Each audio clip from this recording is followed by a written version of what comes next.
ஆலயா cotton வேட்டிகள் ஷர்ட்டுகள் wedding celebration. Thanjai மாவட்டம் பட்டுக்கோட்டையில் வீட்டின் அருகே விளையாடிக் கொண்டிருந்த 5 வயது சிறுமியிடம் பாலியல் சீண்டலில் ஈடுபட்டதாக 75 வயது முதியவர் காசிமுத்து என்பவரை போலீசார் கைது செய்து விசாரணை மேற்கொண்டு வருகின்றனர்.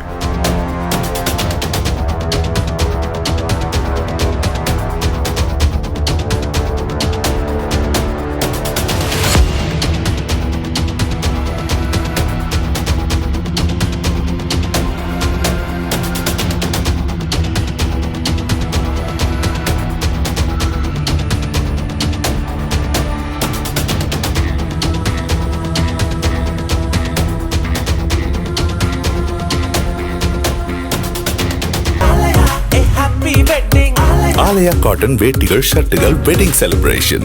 பிளே ஸ்டோர் மற்றும் ஆப் ஸ்டோரில் இருந்து பாலிமர் செயலியை QR கோடு மூலம் பதிவிறக்கம் செய்யுங்கள். செய்திகளை உடனுக்குடன் பெறுங்கள்.